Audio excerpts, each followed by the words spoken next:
चलिए बच्चों, आज का पहला चैप्टर हम रिवाइज करने जा रहे हैं इंडियन रेगुलेटरी फ्रेमवर्क, शॉर्ट में बोल दो IRF।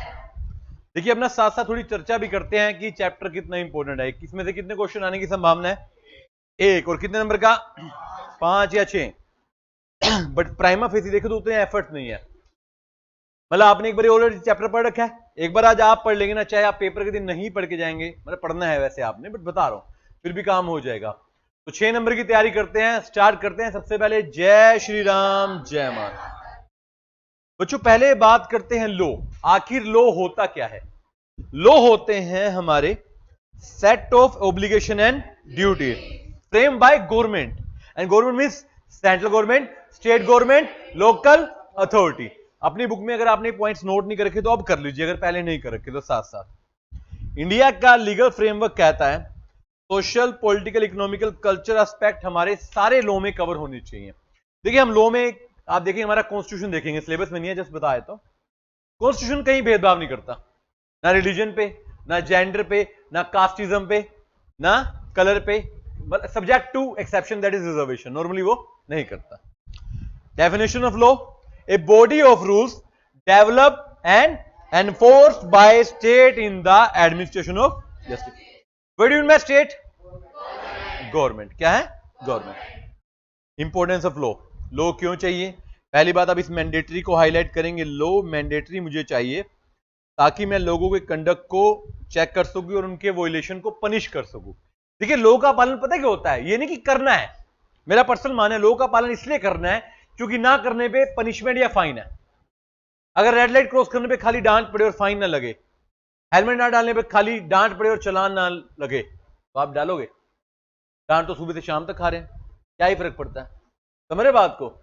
डांट तो हमारे लिए होगा ना, खाने के ऊपर सौंफ चीनी खाना होता है, वैसा हो गया, हजम ही नहीं होती डांट के बिना तो काम। एंड लास्ट, रेगुलेटरी फ्रेमवर्क का पर्पस है यूनिफॉर्म रूल्स लगाना, रेगुलेशन लगाना, ताकि जो पर्सन एक दूसरे के साथ रिलेशन में है, पर्सनल और बिजनेस, उनको रेगुलेट किया जाए। हस्बैंड वाइफ का झगड़ा होगा उसके लिए कोर्ट है, भाई भाई का प्रॉपर्टी को झगड़ा होगा कोर्ट है, दो बिजनेस का झगड़ा होगा कोर्ट है, दो पार्टनर का झगड़ा होगा कोर्ट है। तो हर तरह के रिलेशन कवर किए जाते हैं। ऑब्जेक्टिव, ये क्वेश्चन आ सकता है। देखो मैं क्वेश्चन वैसे आपको शेयर भी कर दूंगा आज इवनिंग तक इसके क्वेश्चन, बट मैं आपको थोड़ी आइडिया दे रहा हूं क्वेश्चन के साथ साथ। पहला question, what is the definition of law and state is objective. 5 number का ऑब्जेक्टिव क्या है पहले देखिए, to ensure the basic right of citizen. Right मेरे टॉपिक में थोड़ी देर में कराऊंगा कॉन्स्टिट्यूशन के rights. To regulate business, trade and employment. To ensure peace, शांति, internal security. Regulate social custom and practices. To regulate international, इसमें WTO, इंपोर्ट एक्सपोर्ट बच्चे आ जाता है। To prevent crime and punishment, punish the offender, जो अपराधी हैं। Last में to provide socio and economic, ये सोशियो और इकोनॉमिक मतलब social and economical become socio economical, आपको सोशल जस्टिस भी मिले और इकोनॉमिक भी मिले। क्लियर है बात? देखिए वैसे ही जो पॉइंट है ना क्राइम वाला, ये हमारे सिलेबस में कवर नहीं होता, बिकॉज हमारे को क्रिमिनल लॉ पढ़ाए नहीं जाते। हमारे को कौन से लॉ पढ़ाए जाते हैं? Business law. लॉ के सोर्सेज क्या है? देखिए ये आपको डायग्राम दिखेगा, कितने सोर्स है हमारे पास लॉ के? 4। कौन कौन से? पहला स्टैट्यूट और लॉस, जो जिसमें हमारा कॉन्स्टिट्यूशन मेन आया था। उसके अलावा इंग्लिश लॉ, जिससे हमने Indian contract act, Indian partnership act, sale of goods act उठाया। देन जुडिशियल डिसीजन, प्रेसिडेंट बोलते हैं। केस लॉ, आपने पढ़ा केस लॉ? तो आपके लॉ में कौन सा पढ़ा है? सॉलोमन वर्सेस सॉलोमन कंपनी में। कॉन्ट्रैक्ट में कौन सा पढ़ा है?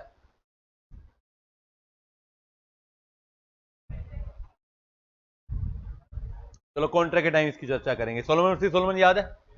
एक ही याद है ये। लिफ्टिंग में 5-6 पढ़े आपने। चलिए, and custom and usage. Custom and usage का मतलब जो मार्केट में चल रहा है। देखिए हर कानून ना किताबों में लिखा नहीं जाता, कुछ कानून ओरली लोगों के द्वारा बनाए जाते हैं। देखते हैं इसको, देखिए पार्लियामेंट्री डेमोक्रेसी हमारी कंट्री की है। हमारा सबसे इंपॉर्टेंट लॉ है Indian constitution. Constitution is the mother of all the laws. Parliament के जितने भी रिप्रेजेंटेटिव हैं या स्टेट्स के एलए के, लेजिस्लेटिव असेंबली के, वो कानून बनाते हैं। जैसे फॉर एग्जांपल अगर आप हरियाणा में रहते हो तो हरियाणा के विधानसभा वाले एमएलए हरियाणा के कानून पास करेंगे, इंडिया के एमपी पास करेंगे, राइट।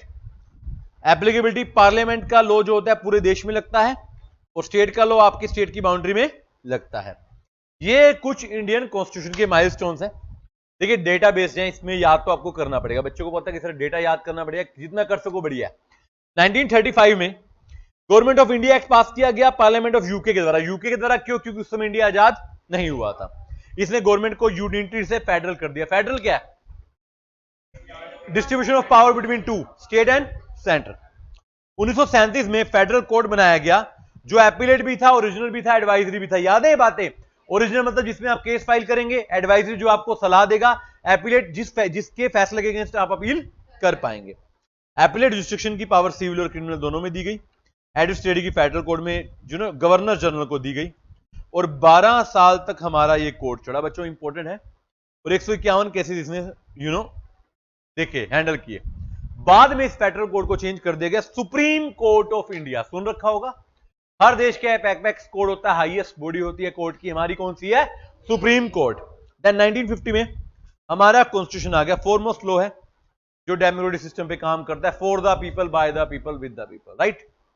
अच्छा, एक इंटरेस्टिंग बात पता है आपको इस सब्जेक्ट की? नहीं, 1950 में आया आपका ये कॉन्स्टिट्यूशन। आपको पता है चार्टर्ड अकाउंटेंट एक्ट 1949 में आया था। तो हमारे देश के संविधान से पहले हमने सीए का संविधान बना लिया था। सोचो हम कितनी इंपॉर्टेंट कैटेगरी को बिलोंग करते हैं। 1949 से हम हैं, राइट। अदर पॉइंट, कॉन्स्टिट्यूशन आपके फंडामेंटल राइट देता है, जो पढ़ाऊंगा मैं आपको।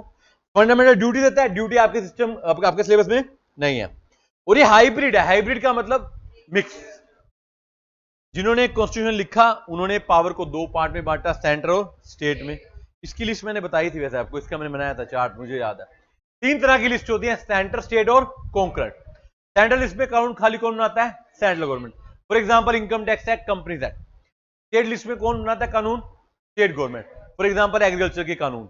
एंड कॉन्करेंट में दोनों बना सकते हैं, बट अगर दोनों में डिस्प्यूट होगा तो किसकी बात ऊपर रखी जाएगी? सेंटर की। किसकी रखी जाएगी? सेंटर की। ये 6 नंबर के हिसाब से, मतलब मैं 8 में भी ला सकता हूं इसको, बड़ा इंपॉर्टेंट है। Basic fundamental right of citizen as per the Indian constitution. And I should not say citizen, ये पर्सन पे भी है, कंपनीज पे भी है, आर्टिफिशियल पे भी है। आर्टिकल नंबर 12 से 35 में दिए हुए हैं। पहले राइट टू इक्वालिटी, समानता का अधिकार। कानून की नजर में सब समान है। रिलीजन पर, रेस पर, प्लेस पर, जेंडर पर कोई भेदभाव नहीं होगा। Right to freedom of speech, बोलने का अधिकार है, लिखने का अधिकार है। स्पीच में खाली बोलने का अधिकार नहीं है। आप देखोगे अखबार में, मैगजीन में भी गवर्नमेंट के खिलाफ भी कुछ भी लिखा है, गवर्नमेंट कुछ नहीं कहती ना। दैट इज एक्सप्रेशन, बोलने का और लिखने का अधिकार। राइट अगेंस्ट एक्सप्लॉइटेशन, शोषण के अगेंस्ट। आप चाहे चाइल्ड लेबर हो, चाहे ह्यूमन ट्रैफिक है, चाहे लेडीज के अगेंस्ट है, कोई भी शोषण नहीं किया जा सकता। Right of freedom of conscious and free profession, आप अपने हिसाब से कुछ भी कर सकते हो, कोई भी काम कर सकते हो, कोई भी काम। आप सीए कर रहे हो, कोई रोक सकता है आपको? आप सीए करने के बाद नौकरी करो या प्रैक्टिस करो या कुछ ना करो, कोई कुछ कह सकता है? Right of any section two reserve their culture, like अपनी भाषा, अपने ग्रंथ, अपने धर्मस्थल बचा के रखेंगे वो। And the last, right to constitution remedies, writs. देखिए आपके पास ना कई तरीके हैं। पहले आप पुलिस में जाओ, कोर्ट में जाओ। एक सीधा तरीका है, रिट डाल दो। क्या डाल दो? जब आपको लगता है कि कोई और रेमेडी नहीं मिल रही, सीधा कोर्ट में, हाई कोर्ट में भी रिट डाली जाती है और सुप्रीम कोर्ट में भी डाली जा सकती है। अर्जेंसी में रिट डलती है, अर्जेंसी में केस नहीं डलता। लो बनता कैसे याद है? पहले एक बिल होता है, वो पार्लियामेंट में प्रपोज होता है, लोकसभा और राज्यसभा में दोनों में पास होता है, फिर प्रेसिडेंट की असेंट लगाई जाती है और वो बिल क्या बन जाता है? एक्ट बन जाता है। क्या बन जाता है? And whenever you right the word act, capital A use करें। कौन सा यूज करें? कैपिटल। कितनी तरह के लॉज होते हैं बच्चों? 4 तरह के, criminal, civil, common, natural justice के प्रिंसिपल। हमारे सिलेबस में कौन से होते हैं? बिजनेस। बिजनेस किसके अंदर आता है? सिविल के अंदर। क्रिमिनल लॉ, जो जिनका वोलेशन पब्लिक के अगेंस्ट है, जिनका वोलेशन करना पनिशमेंट है, पेनल्टी है। Murder, rape, threat, theft, fraud, cheating and assault. ये इंडियन पीनल कोड में कवर होते हैं सीआरपीसी के साथ। सिविल वाले कवर होते हैं सीपीसी के साथ, राइट। सिविल में आप क्या आ जाएंगे? देखो सिविल में ना बड़ा अच्छा काम बोला गया इन्होंने, कह रहे जो क्राइम नहीं है वो सिविल है। मतलब सिविल में जनरली पनिशमेंट नहीं है, फाइन्स है, रेमेडीज है। सिविल का मोटिव आपको सजा देना नहीं है। मान लो मैंने सोची ना, मैंने अपने पार्टनर पे केस किया, अगर पार्टनर ने मेरे साथ क्राइम किया है, मारपीट कर दी, तो क्रिमिनल में डाल दूंगा। बिजनेस का नुकसान किया है, तो सिविल का मोटिव उसको सजा देना इतना जरूरी नहीं है, उसको मेरे पैसे वापस दिलवाना जरूरी है। सजा भी हो सकती है बट मेन मुद्दा पनिशमेंट, मेन मुद्दा जस्टिस है। जस्टिस क्या है? और क्रिमिनल में क्या होता है? क्रिमिनल में जस्टिस के साथ साथ सजा भी देनी जरूरी है ताकि वो दोबारा ऐसा गलत काम ना करे। तो इसके लिए क्या बना है? कोड ऑफ सिविल प्रोसीजर, वो मैंने आपको बताया था, गवर्नमेंट ने नए लॉन्च कर दिया नए, बट अभी तक आपको यही लिख के आने पेपर में, ठीक है। Then come common law. Common law कौन से थे? Case law. कौन से? जुडिशियल प्रेसिडेंट, जो किसी कोर्ट ने फैसला दिया, अगर सुप्रीम कोर्ट का फैसला है, जैसे सोलोमन वर्सेस सोलोमन था, वो पूरे देश पे एप्लीकेबल होगा। स्टेट का फैसला तो हाई कोर्ट का तो स्टेट पे होगा। क्या एक हाई कोर्ट का फैसला दूसरा हाई कोर्ट रेफर कर सकता है? कर सकता है, कंपलसरी। मान लो पंजाब और हरियाणा कोई हाई कोर्ट का और गुजरात में चल रहा है, गुजरात वाला खुद चाहे तो उससे रेफरेंस ले सकता है, बट वकील नहीं कहता देखो पंजाब हाई कोर्ट वाला आप लगाओ, वकील भी रेफरेंस दे सकता है, वो कोर्ट की मर्जी एक्सेप्ट करे या। हमारे देश में लाखों ऐसे केस लॉज हैं, स्टेट वाइज अलग, एक हाई कोर्ट कुछ और करे, एक हाई कोर्ट कुछ और कई बार तो जब आप हाई कोर्ट की अपनी सुप्रीम कोर्ट में करते हो ना, सुप्रीम कोर्ट ही आपका फैसला बदल देता है। सुप्रीम कोर्ट कहता है कि हाई कोर्ट ने सही फैसला नहीं लिया, वो अलग बात है। You can't go for appeal against supreme court. Supreme court is the apex body, उसके अगेंस्ट आप नहीं जा सकते। देन इसको क्या बोलते हैं? देखिए कॉमन लॉ आ गया, सॉरी, ठीक है। डॉक्ट्राइन ऑफ स्टेट जस्टिस का मतलब क्या है कि सेम प्रिंसिपल आपको फॉलो करने हैं। प्रिंसिपल ऑफ नेचुरल जस्टिस बड़ा इंपॉर्टेंट है। मैंने क्लास में एक बात बोली थी, कानून सबूतों पे चलता है, कानून अंधा है, जज तो अंधा नहीं है। तो जज को अगर आउट ऑफ लॉ जाकर लगता है कि इस चीज के लिए, मतलब एक आदमी को 10 साल की सजा बनती है फॉर एग्जांपल, और कोर्ट को लगता है यार इसने मतलब होगी इससे गलती जान के नहीं है, तो कोर्ट उसकी सजा रिड्यूस कर सकता है। एक आदमी के ऊपर 10,000 का फाइन लगता है, गरीब आदमी, उसने जान के फ्रॉड नहीं किया, तो कोर्ट उसको मात्र 100 रुपए में भी छोड़ सकता है। That is principle of natural justice, कि minimum protection of right of individual. It may be judicial authority like court, quasi judicial मतलब SEBI, income tax, administrative like नगर निगम, आपका कोई भी हो सकता है। इवन सैबी भी आप डालोगे तो देखो सैबी की इंटरेस्टिंग बात के आगे बढ़ाऊंगा। सैबी क्वासी जुडिशियल भी है बट एडमिनिस्ट्रेटिव भी है। पूछो कैसे? तो हमारे लिए केसेस भी सुनती है सैबी, बट एडमिनिस्ट्रेशन भी तो करती है। जैसे मान लो मुझे जीएसटी डिपार्टमेंट से लाइसेंस लेना है, सर्टिफिकेट, तो जीएसटी एडमिनिस्ट्रेशन है, और मेरा केस लग गया जीएसटी में, तो वो जुडिशियल भी तो हो गया।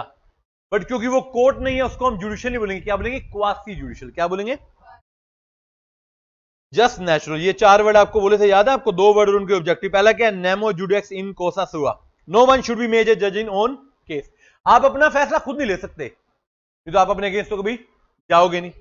एंड सेकंड है ओडी एल्ट्रम पोर्टेम, हियर द अदर पार्टी और give the other party fair hearing. सामने वाले को सुनिए या उसको सुनवाई का अधिकार दीजिए। इवन आपने जितने भी लॉस पढ़े हैं ना, सब में एक बात पढ़ी आपने, अपॉर्चुनिटी ऑफ बीइंग हर्ड।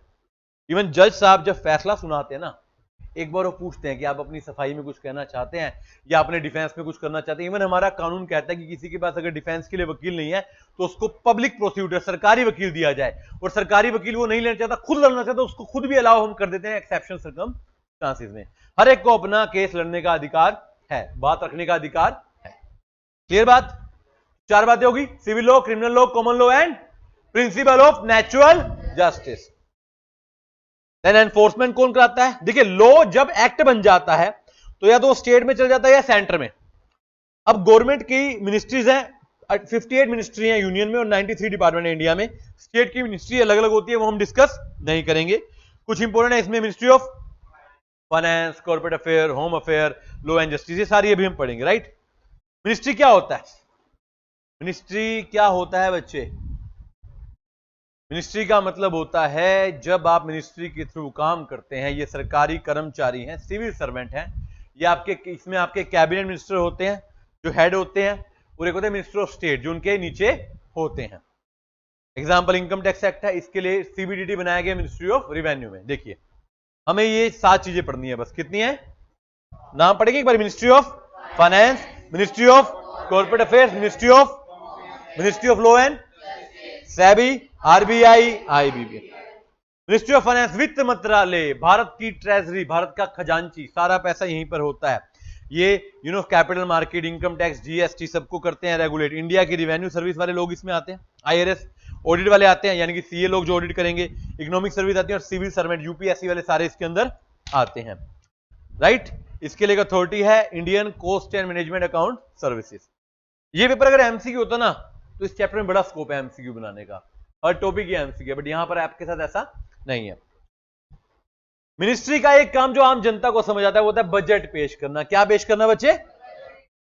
अब ये एक लिस्ट है किसने सबसे ज्यादा बजट दिए हैं। यूनियन बजट, मोरारजी देसाई ने दिए हैं 10 बजट, चिदम्बरम साहब ने 9, प्रणब मुखर्जी ने 8। प्रणब मुखर्जी हमारे देश के राष्ट्रपति रह चुके हैं, देखा होगा आपने। यशवंत सिन्हा ने 8 और डॉक्टर मनमोहन सिंह ने 6। इनके डिपार्टमेंट क्या है? पहला डिपार्टमेंट ऑफ एक्सपेंडिचर, ये बताता है कि कितना खर्चा होगा पब्लिक फाइनेंस मैनेजमेंट सिस्टम के थ्रू। इसमें ना सारे प्रोग्राम, नॉन प्रोग्राम, गवर्नमेंट के खर्चे, आपने इकोनॉमिक्स में एक चैप्टर पढ़ते हैं बजट वाला, वो भी रिलेट करते हैं, उसका भी डेटा डाल सकते हैं अब यहां पर। एक होता है इकोनॉमिक अफेयर, ये लोग बजट पेश करते हैं। क्या करते हैं? बजट पेश करते हैं। देन रिवेन्यू, पैसा कहां से आएगा? सरकार का मेन पैसा कहां से आता है? टैक्सी से। तो इसमें दो बोर्ड सबसे इंपॉर्टेंट है, CBDT central board for direct taxes and CBSE central board of indirect taxes and custom. Then financial services, ये म्यूचुअल फंड बैंक्स को रेगुलेट करने के लिए है।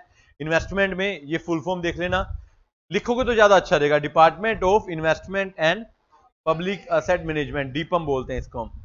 And last department of public enterprise, इसमें आपकी इंडस्ट्रियल पब्लिक है, सरकारी कंपनी जितनी भी होती हैं वो सारी इसके अंदर कवर होती हैं। क्लियर है बात? सेकंड क्या है? एमसीए। क्या है? एमसीए सीए वाले लोगों को बड़ी पसंद है, हमारी रेगुलेशन भी एमसीए करती है, मिनिस्ट्री ऑफ कॉर्पोरेट अफेयर्स। देखिए पहले कंपनीज एक्ट 1956 था, फिर 2013 आ गया और एलएलपी एक्ट 2008 आ गया, ये दोनों को कंट्रोल करती हैं। इनकी दो कैटेगरी है, क्या पॉलिसी फंक्शन, कानून बनाते हैं, और एक होता है रेगुलेटरी फंक्शन, रेगुलेट भी करती हैं। इनके जो ऑफिसर होते हैं वो जनरली सिविल सर्विस वाले होते हैं, आईसीएलएस कैडर के। आईसीएलएस बताया था मैंने, Indian corporate law services, Indian corporate law services. और ये यूपीएससी का एग्जाम, हमारे देश का सबसे टफेस्ट एग्जाम कौन सा है? सेकंड कौन सा है? तो हम सेकंड वाले हैं, फर्स्ट वाले ये लोग हैं, ठीक है। इसका हाईएस्ट पोस्ट होती है DGCO, director general of corporate affairs. क्या क्या सर्विस है ये आप पढ़ेंगे, कुछ सर्विस है। पहले DSC, digital signature certificate, then DIN, then master data, हमने निकाल के भी दिखाया था आपको क्लास में। देन कंपनी की service, e filing, complain, just read them and लिख लेना, इनको करना हो तो, कुछ भी नहीं करने की जरूरत। कुछ एग्जांपल है, कंपनी इनकॉर्पोरेट करनी है, कंपनी का डेटा चेक करना है, डिन अप्लाई करना है, कंपनी बंद करवानी है, मतलब कंपनी और एलएलपी के शुरू करने से लेकर बंद होने तक जो भी काम है एडमिनिस्ट्रेशन के, रेगुलेशन के, सब कहां होंगे? एमसीए पर। कहां होंगे? क्लियर है बात? अब आता है गृह मंत्रालय, ministry of, very important ministry, Amit Shah ji संभालते हैं। ये आंतरिक और बाहरी सुरक्षा दोनों की जिम्मेवारी लेते हैं। देखिए union minister of home minister होता है, इनके मल्टीफेरेस रिस्पॉन्सिबिलिटी है, for example internal security, border management, centre state के relation, union territory, central arm police, disaster management etcetera and etcetera. ये देश की आंतरिक और बाहरी सुरक्षा को ध्यान में रखते हुए बनाए जाते हैं। इनके कुछ डिपार्टमेंट है जो इनके अंदर आते हैं। पहला डिपार्टमेंट ऑफ बॉर्डर मैनेजमेंट, ये बॉर्डर को गार्ड करते हैं, हमारे देश की बॉर्डर चाइना, पाकिस्तान, नेपाल इनके साथ रखती है, उसको रेगुलेट करते हैं। इंटरनल में मान लो कोई इमरजेंसी होगी, कोई दंगा होने वाला है, कहीं पर रैली निकल रही है, आपका सीआईडी, इंटेलिजेंस इंफॉर्मेशन सारी इनके पास आएगी, सब कुछ ये चेक करेंगे। ह्यूमन राइट्स चेक करेंगे कि मतलब गरीबों पे अत्याचार नहीं हो रहा, शोषण तो नहीं हो रहा, बंधुआ मजदूरी, सुनिए बंधुआ मजदूरी, जबरदस्ती लेबर का काम कराना, वो सारे काम तो नहीं हो रहे। देन जम्मू कश्मीर और लद्दाख के लिए अलग से बना रखा है, ये सेम काम करते हैं। बढ़िया, जम्मू कश्मीर आज भी सेंसिटिव एरिया है, वहां पे एलओसी है हमारी पाकिस्तान के साथ, लाइन ऑफ कंट्रोल, तो उसको रेगुलेट करने के लिए अलग डिपार्टमेंट बनाया गया है। करते बाकी स्टेट में भी यही है, बट वो हमारा सेंसिटिव है। क्या है वो? हमारा सेंसिटिव एरिया, उसको हमने अलग से डिपार्टमेंट दिया, इसका ध्यान रखिए। डिपार्टमेंट ऑफ स्टेट, इसमें सेंटर स्टेट के रिलेशन, यूटी के रिलेशन। देखिए कई बार क्या होता है कि ना राज्य में अलग सरकार है, सेंटर में अलग सरकार है, मतलब सेंटर में बीजेपी है, राज्य में कांग्रेस है, मगर रिलेशन तो बना के रखने हैं ना, क्योंकि जनता को तो कोई फॉल्ट नहीं है ना, झगड़ा नहीं कर सकते आप आपस में, तो रिलेशन को फ्रेंडली बनाने के लिए काम करते हैं। इवन मैं आपको बताता हूं, नीति आयोग पढ़ते हैं ना आप, नीति आयोग की मीटिंग होती है, सेंटर के भी लोग आते हैं और स्टेट के भी आते हैं। ऐसे डिपार्टमेंट ऑफ लैंग्वेज, जो संविधान से ऑफिशियल लैंग्वेज बनाते हैं, इसके लिए एक्ट बनाए गए हैं, India official language act, Hindi training institute. हमारे देश की ऑफिशियल लैंग्वेज कौन सी है? प्रैक्टिकली अनाउंस कहीं पर नहीं है, ऑफिशियल डिक्लेयर कहीं नहीं है, but in from the efforts of government and in all the department you can say Hindi is the official language, but not officially declared by the government, but still कौन सी है? Hindi. But second कौन सी है? English. आज भी आधे department जो उनको हिंदी आती नहीं है, इंग्लिश आती है।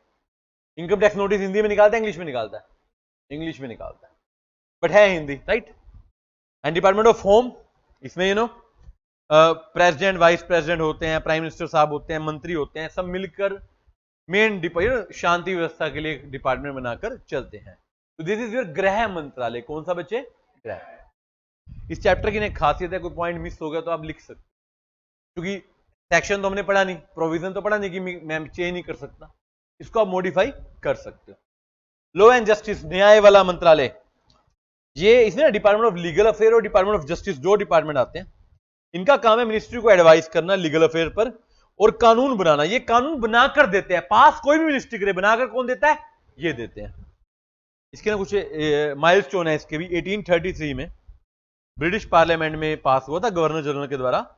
फिर इंडियन काउंसिल से गवर्नर जनरल को पावर दी गई। फिर गवर्नमेंट ऑफ इंडिया 1990 एक्ट आ गया। फिर गवर्नमेंट ऑफ इंडिया 1935 एक्ट आ गया। तब तक सही चल रहा, फिर देश आजाद हो गया। कब आजाद हुआ हमारा देश? 1947 में। तब तक देखो 1949 तक तो हमने पुराने प्रोविजन चलाए क्योंकि कॉन्स्टिट्यूशन तो बना ही था। 1950 में जैसे ही कॉन्स्टिट्यूशन आया ना, तो हमने ना इधर उधर की पावर सारी खत्म करके सारी पावर किसमें डाल दी? कॉन्स्टिट्यूशन में। कहां डाल दी? तो now the source of all law, the mother and father of all law क्या है? हमारा कॉन्स्टिट्यूशन। देन कब? SEBI. SEBI ministry of finance के अंडर आता है। 12 अप्रैल 1988 को बना था, मगर पावर इसको कब मिली थी? 1992 में, आफ्टर हर्षद मेहता स्कैम। सैबी में एक पर्सन कौन कौन? देखो ये कितना अच्छा टॉपिक है थ्योरी के लिखने के लिए। कंटेंट, बच्चे कहते हैं कंटेंट नहीं लिखा जाता, यहां से लिखो। एक चेयरमैन होगा जो सेंट्रल गवर्नमेंट बनाएगी, एक बोर्ड मेंबर होगा जो आरबीआई बनाएगा, 2 बोर्ड मेंबर होंगे जो मिनिस्ट्री ऑफ फाइनेंस बनाएगी, 5 बोर्ड मेंबर होंगे जो सेंट्रल गवर्नमेंट बनाएगी। टोटल कितने हो गए? कितने मेंबर हो गए? 9। पर्पस क्या है? इन्वेस्टर के इंटरेस्ट को रेगुलेट करना। मैंने आपको इसका शॉर्ट बताया PPR, protection, promotion, regulation. Protection किसका? इन्वेस्टर का। प्रमोशन किसका? सिक्योरिटी मार्केट का। और रेगुलेशन भी किसका? इंटरमीडिएरी का। मेनली किसका? आप कभी भी सिक्योरिटी मार्केट में डायरेक्ट डील नहीं करते, किसके थ्रू करते हो? इंटरमीडिएरी के थ्रू। ऑब्जेक्टिव मैंने बता दिया ऑलरेडी। क्लियर है बात? आरबीआई। आरबीआई भी आजादी से पहले बना था 1 अप्रैल 1935 को reserve bank of India act के थ्रू। ऑलरेडी इसका एस्टेब्लिश जो ऑफिस था वो कोलकाता में था, मगर 1937 से मुंबई में है। पहले ये प्राइवेटली ओन हुआ करता था। 1949 में इसका क्या कर दिया? Nationalisation. Now it is fully owned by government of India. इसके फंक्शन क्या है? वैसे आपको पता है फंक्शन, आपने इकोनॉमिक्स में भी पढ़े हैं, फिर भी पढ़ लेते हैं। पहला मॉनेटरी फंक्शन, इसमें आपकी स्टेबिलिटी आ जाएगी मेन। रेगुलेटरी, बैंक को रेगुलेट करता है, कोई बैंक फ्रॉड ना करे, जनता का पैसा ना लेके जाए। हमारे देश का फॉरेन एक्सचेंज डॉलर में, यूरो में संभाल के रखता है। करेंसी कौन इशू करता है? आरबीआई। बैंक की डेवलपमेंट कौन करता है? आरबीआई। पेमेंट की सेटलमेंट कैसे करता है? आरबीआई। आपको तो दुनिया का सबसे शानदार ऑनलाइन पेमेंट सिस्टम कौन सा है? यूपीआई, जो इंडिया का है आरबीआई के द्वारा। अब गवर्नमेंट एक और ला रही है, यूएलआई। पता है आपको? नहीं, यूएलआई अभी लॉन्च किया है, अभी पब्लिकली आया नहीं है। यूएलआई में अब देखो, आपको लोन देने के लिए कितनी वेबसाइट है जो आपका डेटा फैच कर लेती है। यूएलआई में आपका अकाउंट बनेगा, जैसे आपका यूपीआई में बनी है यूपीआई आईडी। ये लोन के लिए, आपको ऑनलाइन लोन लेना ना, वो आपका डेटा यूएलआई से फैच करेगी, क्योंकि ना बड़ी सारी बाहर की कंपनी, चाइनीज कंपनी जो आपका डेटा उठा लेती हैं, आपका पैन आधार फ्रॉड भी होते हैं। तो गवर्नमेंट कह रही है लोन लेना होगा तो यूएलआई के थ्रू लेना होगा। अब यूपीआई गवर्नमेंट की है, आप चाहे गूगल पे फोन पे प्राइवेट है, बट वो यूज क्या कर रहे हैं? यूपीआई। तो यूपीआई सरकारी है ना, तो सरकार आपको सिक्योरिटी देने के लोन भी, घर बैंक के चक्कर नहीं मारने पड़ेंगे। ऑनलाइन ऐप में अगर आप एलिजिबल हो, आपकी एलिजिबिलिटी बेस पे आपको लोन भी ऐप से मिल जाएगा। और किसकी ऐप से? गवर्नमेंट की। चाहे प्राइवेट होगी, बट वो इंटीग्रेट किससे होगी? गवर्नमेंट से। अब गूगल पे प्राइवेट है, बट इंटीग्रेट उसने क्या कर रखा है? यूपीआई। क्या कर रखा है? तो गवर्नमेंट ने यूएलआई लॉन्च किया अभी। समझ रहे बात को? ये वो आरबीआई ने लॉन्च किया, मतलब गवर्नमेंट बोलो तो किसने लॉन्च किया? आरबीआई ने। तो इतने स्ट्रॉन्ग है, तो क्यों डाटा दे हम बाहर ना किसी को, तो इस तरीके से लिया जाएगा। समझ रहे बात को? अब देखो, जितना डेटा आपका यूपीआई के थ्रू जाता है, आपकी आईडी जाती है यूपीआई आईडी, उससे आपका पैन आधार नहीं निकाल सकता कोई। वो बैंक का डेटा भी फैच करते हैं, कितना बैलेंस है करते हैं ना, गूगल पे बैलेंस दिखाता है, वो यूपीआई के थ्रू बताता है। उसके बाद डायरेक्ट पावर नहीं उठाने की, तो अल्टीमेटली सरकार के पास आपका डेटा है, आरबीआई के पास, तो वो चीजें गवर्नमेंट करती है। उसके अलावा रिलेटेड फंक्शन, सरकार को पैसे चाहिए, सरकार के खाते, सरकार का बैंकर, बैंक को पैसे चाहिए, वो कौन करेगा? आरबीआई। कौन करेगा? ये देखो पहला वही आ गया, national payment corporation of India, NPCI. ये यूपीआई रेगुलेट करती है। कभी यूपीआई खोलो, ये लिखा होगा। ऐसे deposit insurance credit guarantee scheme loan देती है। ऐसे भारतीय रिजर्व बैंक फॉर नोट मुद्रा नोट प्रिंट करता है। तो एक डिपार्टमेंट है स्पेशल आरबीआई। किसके है? आरबीआई। डन है? देन बच्चों, इसको ना पढ़ के थोड़ा रंग बिरंगा कर लो बुक को। इतने सुंदर बुक लेके क्या करोगे? बोला है पेन से, हाईलाइटर से यूज कर लिया करो। साफ सुथरी किताबें लेके घूम रहे हो तो नंबर लाने के लिए हाथ और किताब दोनों गंदी करनी पड़ती है। अब करते हो ऐसे नहीं, घर जाके 4 लाइनें मार दो। मेहनत करो। यस बेटे, हाथ दिखा रहे हो। कहते हैं कोयले की दलाली में हाथ काला। सोना ढूंढ और डायमंड ढूंढने तो कोयले में जाना पड़ेगा ना। भाई साहब मेरा पता, तुम्हारा नहीं पता नहीं, मेरे साथ तो मैं पेपर देता था ना, मेरे यहाँ सारा पेन पेन पेन हो जाता था पूरा। फिर आगे कितना पेपर किया, मैं कहा इतना किया, ये बोला इतना पूरा, पेन की जान निकल जाए, तुम्हारी नहीं निकलनी चाहिए, समझ रहे हो बात को? ठीक बात है जैसा, जैसा मंद मंद मुस्कुरा रही है, क्या अपना पेन लगा हुआ हाथ छुपा रही है? लड़कियां बड़े आराम से लिखती हैं, सुंदर सजा सजा के, है ना? नहीं नहीं पल, हर एक लड़की की राइटिंग अच्छी नहीं होती, कईयों की तो होती होगी। चलिए, देन लास्ट है IBBI, insolvency and bankruptcy code of India. ये 28 मई 2016 को आया। ये कंपनीज के अगेंस्ट या किसी भी बिजनेस के अगेंस्ट इंसॉल्वेंसी का प्रावधान रखता है। अगर आपने किसी के पैसे नहीं दिए, बार बार उसको याद दिलाने के बाद नहीं दिए, तो उस पर नोटिस भेज दो। किसका? इंसॉल्वेंसी का। या तो पैसे दो, नहीं तो आपको दिवालिया घोषित करके, आपको लिक्विडेट करके, आपका सामान बेच के लायबिलिटी उतारी जाएगी। ये किस किस पे एप्लीकेबल है? कोई भी कंपनी जो कंपनी एक्ट 2013 में है, कोई भी कंपनी स्पेशल एक्ट में लाइक एलआईसी वगैरह, कोई भी कंपनी, कोई भी एलएलपी, कोई भी बॉडी कॉर्पोरेट, कोई भी डेटर, एक होता है पर्सनल डेटर, एक होता है कॉर्पोरेट। कॉर्पोरेट मतलब कंपनी का, कोई भी पार्टनरशिप फर्म, कोई भी इंडिविजुअल। बचा कौन? कोई नहीं बचा, सब आगे। मैंने इसके लेटेस्ट एग्जांपल दिया था, बायजूस पे बीसीसीआई ने केस किया था, कितने करोड़ का? 150 करोड़ का। उन्होंने उनके बायजूस ना स्पॉन्सर था उनकी यूनिफॉर्म का, ऐड करने के पैसे देने पड़ते हैं, तो 150 करोड़ पेंडिंग थे, तो बीसीसीआई ने केस किया, उसने 50 करोड़ की पहली किस्त भिजवा दी, बाकी अभी नहीं भेजो। कह रहे भेजता हूं भाई, समझ रहे हो? कह रहे इंस्टॉलमेंट ना करो, पैसे दे देते हैं आपको। क्लियर है बात? यस और नो? लास्ट पॉइंट है मेरा, जुडिशियल सिस्टम, न्याय व्यवस्था कैसे है हमारे देश में। देखिए सामने, supreme court, high court, district court और सुप्रीम कोर्ट ऑलरेडी आप पढ़ चुके हैं। देश का सबसे एपेक्स कोर्ट है, इसका हेड होता है आर्टिकल 126 के द्वारा CJI, chief justice of India. Bench पे 7 मेंबर होते हैं जनरली, इंक्रीज हो चुके हैं इसको 35 को, हम इंक्लूडिंग चीफ जस्टिस को हम नंबर को बढ़ा चुके हैं। वर्कलोड के हिसाब से इतने जज हमें चाहिए, एक जज तो काम चला ही सकता ना।